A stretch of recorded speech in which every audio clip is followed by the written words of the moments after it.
Hi friends, నేను మీ గీత రంజిత్ కేకే. పిల్లలు ఉపయోగించకుండా పక్కకు పెట్టినటువంటి ఇలా పాత ప్యాంట్లను తీసుకొని మనం చక్కగా క్రాఫ్ట్ చేయొచ్చు.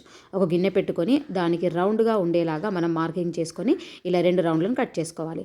తర్వాత ఒక షర్ట్ క్లాత్ పీస్ కానీ కాటన్ క్లాత్ తీసుకొని వాటిని కూడా 2 రౌండ్లు కట్ చేసుకోవాలి.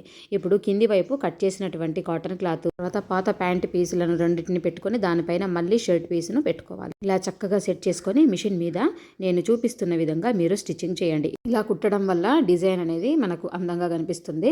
సో ఇక్కడ నేను ఎదురు కుట్టేసి మధ్యలో కూడా కుట్టేసుకున్నాను. చూడండి ఎంత బాగుందో. దీని చుట్టూ కూడా మనం పైపింగ్ క్లాత్ని ఇక్కడ సిద్ధం చేసుకోవాలి. అన్నింటినీ కూడా నేనైతే జాయిన్ చేసేసుకొని ఇప్పుడు స్టిచ్చింగ్ చేసినటువంటి ఆ క్లాత్కి చుట్టూ కూడా ఈ క్లాత్తో పైపింగ్ చేసుకుంటే చాలా బాగా కనిపిస్తుంది. ఇలా తయారు చేసుకున్నటువంటి ఈ క్లాత్ ప్యాడ్ మనం డైనింగ్ టేబుల్ మీద పెట్టేసి దీనిపైన వేడి పాత్రలు పెట్టుకున్నట్లయితే పాత్ర ఎంత వేడిగా ఉన్నా కూడా ఈ ప్యాడ్ పెట్టడం వల్ల డైనింగ్ టేబుల్కి ఏం ప్రాబ్లం ఉండదు. ఇలాంటి వీడియోస్ కోసం ఛానల్ సబ్స్క్రైబ్ చేసుకోండి.